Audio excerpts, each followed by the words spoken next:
Hello students, आज हम करेंगे डायरेक्टरेट ऑफ एजुकेशन की वर्कशीट नंबर 155 जिसका सब्जेक्ट है हिंदी और आज डेट है 28 जनवरी 2021। ये वर्कशीट क्लास 5th के बच्चों के लिए है। तो चलिए स्टार्ट करते हैं हम आज की वर्कशीट। बच्चों, आपको यहाँ पर अपना नाम लिखना है। यहाँ पर आपकी क्लास पहले से ही लिखी हुई है तो आपको अपना सेक्शन लिखना है और यहाँ पर लिखना है आपको अपने टीचर का नेम। हमारी आज की वर्कशीट का टॉपिक पाठ चावल की रोटियां से लिया गया है। तो देखते हैं कि आज की वर्कशीट में हम क्या सीखने वाले हैं। प्यारे बच्चों, आप सभी ने पाठ चावल की रोटियां को ध्यान से पढ़ा है, जिसमें कोको अलग अलग उपाय अपनाकर अपनी चावल की रोटियों को बचाने की कोशिश करता है ताकि उसके मित्र उन रोटियों को ना खा पाएं। आइए पाठ में आए कुछ शब्दों पर ध्यान देते हैं और कुछ नया सीखते हैं। तो बच्चों, पाठ चावल की रोटियों में जो कोको था वो अपनी रोटियों को बचाने के लिए बहुत सारे उपाय करता है ताकि उसके मित्र उन रोटियों को ना खा पाए। आइए आज हम पाठ में आए कुछ शब्दों की तरफ ध्यान देते हैं और कुछ नया सीखते हैं, जैसे पंछी, मनपसंद, नहीं आदि। पंछी, मनपसंद, नहीं आदि। बच्चों, इन शब्दों का उच्चारण नाक से किया जाता है। मतलब कि जब हम इन्हें बोलते हैं तो उसमें हम अपनी नाक की सहायता लेते हैं और इनको लिखने के लिए बिंदु का प्रयोग किया जाता है। बच्चों, आप सबको इन शब्दों के ऊपर ये बिंदु दिखाई दे रहा होगा। पंछी में, मनपसंद में और नहीं में भी है ना। तो इन बिंदु का प्रयोग किया जाता है। ये शब्द अनुस्वार शब्द कहलाते हैं।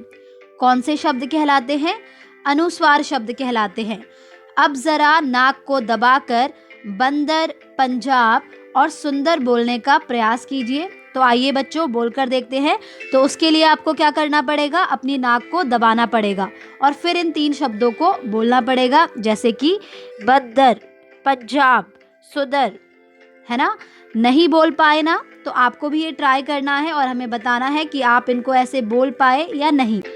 तो इसका मतलब ये हुआ बच्चों कि ये जो बिंदु वाले शब्द हैं, इन्हें बोलने के लिए हमें किसकी आवश्यकता होगी? हमारी नाक की आवश्यकता होगी, क्योंकि उसी से हम इनका उच्चारण कर पाएंगे। बंदर, पंजाब, सुंदर। ठीक है, तो चलिए अब कुछ और सीखते हैं। अब ज़रा इन शब्दों पर ध्यान दीजिए। रोटियाँ, कहाँ, छिपाऊं, बांस आदि। इन शब्दों का उच्चारण नाक व मुंह दोनों से किया जाता है। बच्चों, अब जो हम शब्द पढ़ रहे हैं, इन शब्दों का उच्चारण नाक और मुंह दोनों से किया जाता है। रोटियाँ, कहाँ, छिपाऊं, बांस। और इन्हें लिखने के लिए चंद्र बिंदु का प्रयोग किया जाता है। बच्चों, आप सभी देख सकते हैं कि इन्हें लिखने के लिए किसका प्रयोग किया जाता है? चंद्र बिंदु का। ठीक है, जैसे कि रोटियां, यहाँ पर भी चंद्र बिंदु लगा हुआ है या के ऊपर। इसी तरह से कहाँ में हा के ऊपर चंद्र बिंदु लगा है।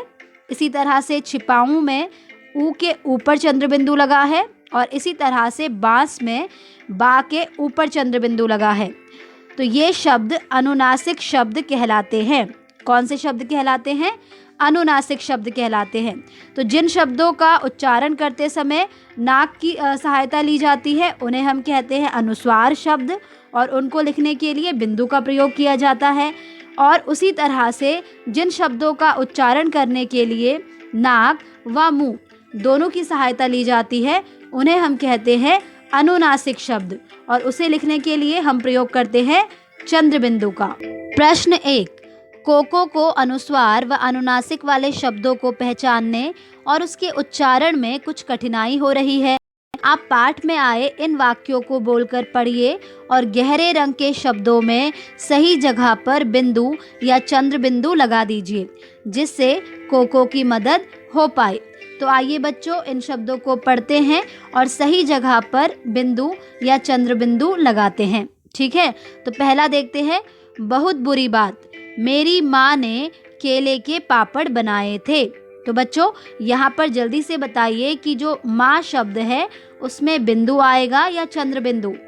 बिल्कुल सही बच्चों, यहाँ पर आएगा चंद्र बिंदु। माँ, तो जब हम माँ शब्द बोलते हैं तो उसके लिए हम अपने नाक और मुंह दोनों का इस्तेमाल करते हैं। माँ क्या है? अनुनासिक शब्द है। ठीक है, हमने पढ़ा था ना कि जिन शब्दों को बोलते समय नाक और मुंह दोनों का इस्तेमाल होता है उन्हें हम अनुनासिक शब्द कहते हैं। माँ। आगे देखते हैं, मैंने सोचा तुम्हारे साथ बांटकर खाऊंगी। तो चलिए बच्चों, अब सही जगह पर बिंदु या चंद्र बिंदु लगाते हैं ताकि हम इनका उच्चारण सही से कर पाएं। तो इनका सही उच्चारण क्या है? इनका सही उच्चारण है मैंने सोचा तुम्हारे साथ बांट कर। तो यहाँ पर बा के ऊपर आएगा चंद्र बिंदु, बांट कर खाऊंगी, खाऊंगी। ठीक है, आगे देखते हैं, मैं 4 पापड़ लाई हूँ, 2 तुम्हारे लिए 2 मेरे लिए। सोचा था तुम्हारी चावल की रोटियां। तो यहाँ पर भी या के ऊपर लगेगा चंद्र बिंदु, रोटियां, और मोटे पापड़ दोनों, यहाँ लगेगी बिंदु, दोनों का बढ़िया नाश्ता रहेगा। इसी तरह से अब आगे देखते हैं, ये फूल मेरी माँ। तो बताइए यहाँ पर चंद्र बिंदु आएगा या बिंदु? तो इसे आप ऑलरेडी जान चुके हैं, तो इसलिए आप इसमें खुद से लगाएंगे। को इस फूल से एलर्जी है, जब भी वह ये फूल देखती हैं। तो है में लगेगा यहाँ पर बिंदु। उनके जिस्म में, तो में भी यहाँ पर बिंदु। फुसिया, तो यहाँ फुसिया लिखा है लेकिन ये क्या होता है? फुंसिया, तो इसलिए हम यहाँ लगाएंगे बिंदु। फुंसिया निकल आती हैं। अब आपको यहाँ पर खुद से बिंदु लगाना होगा। तुम्हारी माँ, तो यहाँ पर भी आपको खुद से ही लगाना होगा। ने नीला फूलदान मांगा था, तो ये होता है मांगा। ठीक है, मांगा था। उस वक्त मेरे पास वह रग नहीं था। तो रग नहीं होता, ये क्या होता है? रंग, रंग नहीं। तो इसलिए ही में भी यहाँ पर लगेगा बिंदु। नहीं था, इसलिए वह गुलाबी ही ले आई। तो यहाँ पर ई के साथ में लगेगा ऊपर बिंदु। ठीक है, उनके जाने के बाद मुझे नीला फूलदान मिल गया, मैं उसे बदलने आया हूँ। तो अब आपको यहाँ पर मैं और हूँ इन दोनों में सही जगह पर बिंदु या चंद्र बिंदु लगाकर इसे लिखना होगा। प्रश्न 2, प्यारे बच्चों, आइए संगीता से मिलते हैं। संगीता को अपने मन की बात अपनी डायरी में लिखना पसंद है। वह लिखने के साथ साथ चित्र भी बनाती है। क्या आप चित्रों की मदद से संगीता द्वारा लिखे गए इन वाक्यों को पूरा करने की कोशिश करेंगे? वाक्यों को पूरा करने के बाद इन्हें बोलकर भी पढ़िए। तो आइए बच्चों, चित्रों की मदद से संगीता द्वारा लिखे गए वाक्यों को पूरा करते हैं। ठीक है, मेरा नाम डैश है। तो बताइए यहाँ पर क्या आएगा? बिल्कुल सही, मेरा नाम संगीता है, क्योंकि डायरी कौन लिख रहा है? संगीता लिख रही है ना। और यहाँ पर संगीता का चित्र भी बना हुआ है, तो इसलिए हम यहाँ लिखेंगे मेरा नाम संगीता है। तो नंबर 1 पर आ जाएगा संगीता। ये हो गया नंबर 1।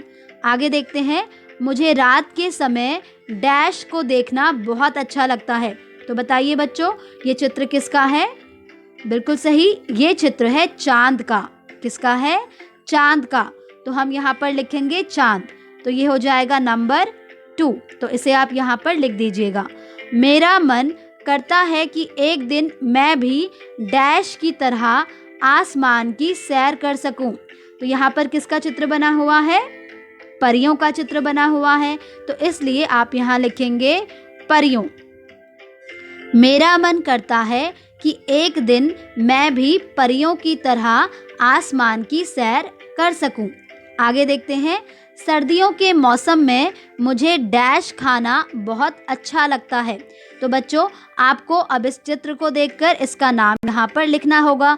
इसके लिए आप ऊपर हेल्प बॉक्स की हेल्प भी ले सकते हैं। आगे देखते हैं, एक बार मैं अपने चाचा के साथ डैश में गई। तो ये चित्र किसका है? ये चित्र है जंगल का, तो आप यहाँ लिखेंगे जंगल में गई। ठीक है, आगे देखते हैं। वहाँ पर मुझे एक डैश दिखाई दिया। तो ये चित्र किसका है बच्चों? इसका नाम आपको खुद से लिखना होगा। उसे देखकर मैं बहुत डर गई। ओके, तो चलिए अब हम आगे देखते हैं।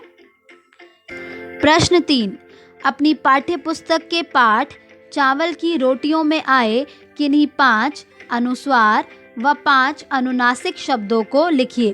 तो बच्चों, अब आप अनुस्वार व अनुनासिक शब्दों को अच्छे से समझ गए होंगे। अब आपको अपनी पाठ्य पुस्तक के पाठ चावल की रोटियां, इसमें से 5 अनुस्वार शब्दों को ढूंढकर लिखना है और 5 अनुनासिक शब्दों को ढूंढकर लिखना है। लेकिन आपको ये ध्यान रखना है कि ये 5 अनुस्वार व 5 अनुनासिक शब्द इस कार्यपत्रक में आए शब्दों के अलावा होने चाहिए। मतलब कि जिन शब्दों का प्रयोग इस कार्यपत्रक में किया गया है उन्हें आप नहीं लिखेंगे, उसके अलावा जो रह गए हैं उन्हें आप ढूंढ कर लिखेंगे। ठीक है, उसके बाद आपको अपनी हिंदी की अभ्यास पुस्तिका में से पेज नंबर 137 को करना है, जिसमें आपको अनुस्वार व अनुनासिक शब्दों का अभ्यास करने के लिए एक्सरसाइज मिल जाएगी। ठीक है, तो इसे आप ज़रूर कीजिएगा। इसी के साथ आपकी आज की वर्कशीट कंप्लीट होती है।